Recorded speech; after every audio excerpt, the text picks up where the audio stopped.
Boa noite. Pacientes que são diagnosticados com câncer devem começar o tratamento em, no máximo, 60 dias ou 2 meses. Foi o próprio poder público que estabeleceu a meta e criou a lei. Mas é o próprio poder público que não cumpre. A demora é de 6 a 8 meses, 3 ou 4 vezes mais demorado do que deveria ser. E convenhamos que 2 meses já não é pouco tempo para quem tem a doença. E quem é que paga pelo não cumprimento dessa lei? Certamente não é o poder público, e sim o paciente que não tem o câncer tratado. E no NT Vale de hoje você também vai ver as eleições de líderes em todo o mundo. Na Ucrânia, o rei do chocolate já é considerado o vencedor da corrida presidencial. Na Colômbia, haverá segundo turno, mas a oposição ficou na frente no primeiro. No Egito, a votação começou hoje. E ainda, a campanha de prevenção ao glaucoma, doença que pode causar cegueira.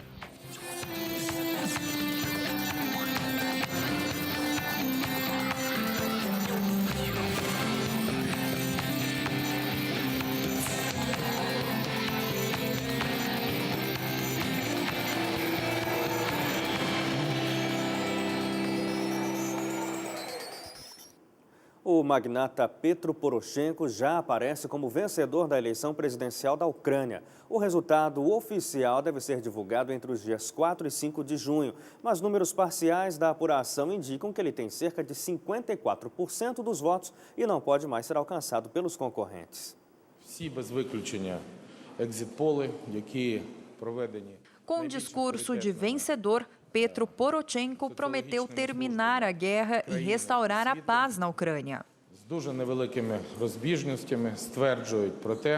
Dono de uma fortuna de mais de $1 bilhão, o magnata é conhecido como o rei do chocolate, por ser dono da principal marca de doces do país, além de um canal de televisão. O empresário defende uma maior aproximação com a União Europeia, mas ao mesmo tempo tenta não criar atritos com a Rússia. Ele foi um dos principais mentores da queda do presidente anterior, Viktor Yanukovych, acusado de ceder à pressão russa ao se negar a assinar um acordo comercial com o bloco europeu. Neste domingo, os ucranianos foram em grande número às urnas, exceto nas regiões separatistas pró-Rússia do leste do país. A eleição foi considerada a mais importante da Ucrânia desde a independência do país em 1991, sendo um passo fundamental para tentar resolver a crise política na região. Segundo o ministro das Relações Exteriores russo, Sergei Lavrov, o presidente Vladimir Putin prometeu respeitar o resultado da eleição e dialogar com o novo líder. Mesmo assim, separatistas continuam acampados em prédios públicos no leste da Ucrânia. Ontem, eles bloquearam zonas eleitorais e destruíram urnas. Na Colômbia, as eleições presidenciais foram para o segundo turno. O candidato da oposição, Oscar Zuluaga, um crítico do diálogo de paz com a guerrilha, teve mais votos que o atual presidente, Juan Manuel Santos. Em Bogotá, sessões eleitorais foram montadas na rua. Em algumas, o vento derrubou a cobertura e os mesários tentaram se proteger do sol. No centro, os eleitores passaram por um forte esquema de segurança, mas nem teve muito movimento. 6 em cada 10 eleitores não compareceram aos locais de votação. A observadora internacional de El Salvador viu que as mesas estavam muito vazias.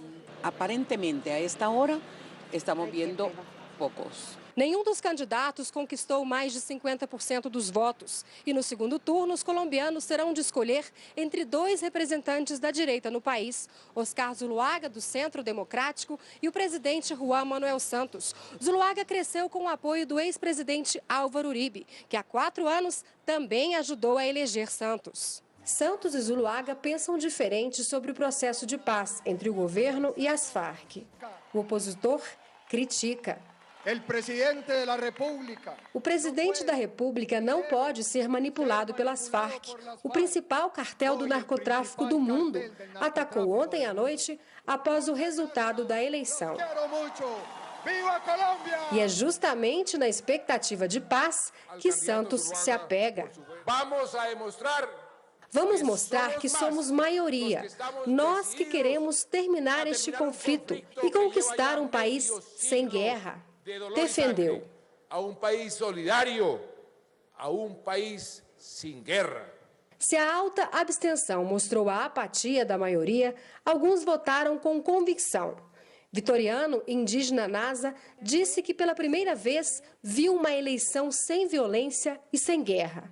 Em sua língua-mãe, ele chamou seu povo a votar no segundo turno. E no Egito começaram as eleições presidenciais hoje. O correspondente Giovan Monteiro tem as informações. Passados 2 anos, após o país ter tido a sua primeira eleição presidencial, o Egito volta às urnas para escolher novamente o presidente da República. Após a desastrada administração de Mohamed Morsi e a sua deposição do governo, o país está agora disposto novamente a colocar no comando da nação um militar. Pelo menos é o que dizem as últimas pesquisas de intenção de votos realizadas nas últimas semanas, onde Abdel Fattah al-Sisi aparece com mais de 90% da preferência do eleitorado. Se as urnas confirmarem essa tendência, com certeza será uma verdadeira aclamação ao seu nome. As eleições até o momento têm transcorrido em aparente calma, sem nenhum grande distúrbio. Apesar de que são 2 dias para que o povo vá até as urnas, o que se viu na tarde de hoje foram os partidários de Sisi indo às ruas para celebrar a certeza da vitória. Do Cairo, Giovan Monteiro para a Rede Novo Tempo. E mais eleições pelo mundo. O resultado da votação no Parlamento Europeu surpreendeu. A extrema-direita teve um avanço maior do que o esperado. Os números reforçam a posição dos que defendem a diminuição dos poderes da União Europeia e até o fim do bloco. O partido Frente Nacional venceu na França. No Reino Unido, o Partido Independente disse que a votação significa o fim da integração entre os países europeus. Mesmo assim, a direita conservadora e pró-europeia mantém a maioria das cadeiras no parlamento. A polícia do condado de Santa Bárbara, na Califórnia, confirmou que o jovem que abriu fogo contra clientes em uma loja na sexta-feira era o britânico Elliot Rodger, de 22 anos. O delegado responsável pelo caso confirmou que o rapaz esfaqueou até a morte 3 companheiros de quarto e depois atirou aleatoriamente em pessoas da vizinhança. Na Índia, um trem de passageiros colidiu com uma composição de mercadorias que estava parada. Pelo menos 40 pessoas morreram e mais de 150 ficaram feridas. Vagões foram para cima de outro trem e muitos ficaram presos nas ferragens. A arrecadação da Receita Federal bateu recorde no mês de abril por causa das declarações de imposto de renda. Ainda assim, o valor recebido não alcançou a meta estipulada pelo governo. Desde o início do ano, os tributos administrados pela Receita aumentaram em 1,75% acima da inflação, mas ficaram bem abaixo do previsto pelo governo, que era de 3,5%. O imposto de renda das pessoas físicas também sofreu queda e foi de 1,61%. O movimento fraco do comércio contribuiu para esses resultados. Já o imposto de renda das pessoas jurídicas e a contribuição social registraram um aumento de 12,38%. Paulo César de Oliveira para a Rede Novo Tempo. Há um ano, os pacientes com câncer ganharam o direito de começar o tratamento em, no máximo, 60 dias com atendimento pelo Sistema Único de Saúde. Está na lei, mas a realidade é diferente. A média de espera é de 6 a 8 meses. Quando descobriu que tinha câncer de mama, Maria Caetano, na época empregada doméstica, ficou preocupada. O tumor estava muito avançado. Depois da primeira consulta, foram 4 meses de espera até o início da quimioterapia. Eu fiquei com medo de esperar, porque muita gente espera 1 ano, 2 anos, tá vendo, nem consegue.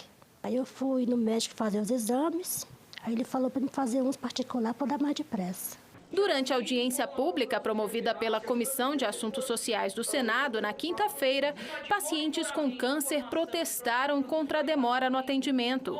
Foi apresentada uma pesquisa feita com 59 instituições de saúde em todas as regiões do país, que apontou o descumprimento do prazo, além do mau funcionamento do Siscam, o Sistema de Registro e Acompanhamento de Pacientes com Câncer, lançado também em 2013 pelo Ministério da Saúde, para facilitar a implantação da lei. Os pacientes não têm a segurança da eficácia da lei, ou seja, de que o tratamento começa aos 60 dias. A coordenadora de atenção às pessoas com doenças crônicas do Ministério da Saúde, Patrícia Sampaio, informou durante a audiência que apenas 1.546 prefeituras utilizam o Siscam, dos 5.564 municípios brasileiros. Ela reconheceu que ainda há demora no início do tratamento. Eu concordo e assumo que tem esse demora para chegar no diagnóstico. Os tratamentos vão ser cada vez mais complexos e caros,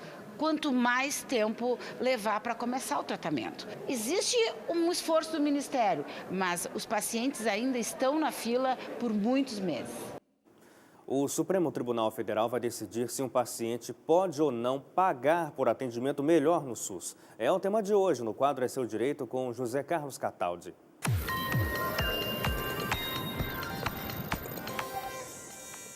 O Supremo Tribunal Federal pode decidir se haverá possibilidade de estabelecer-se um sistema diferenciado de atendimento no SUS. Ou seja, quem puder pagar poderá escolher tipo de acomodação e o médico que vai assisti-lo no Sistema Único de Saúde.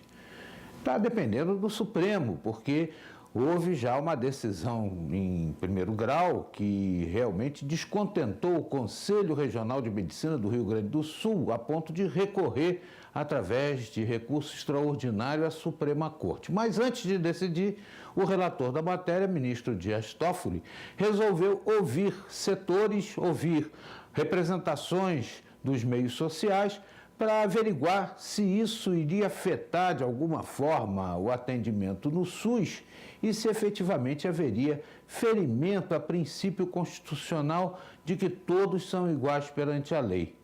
Ora, eu acho que a matéria está mais do que clara.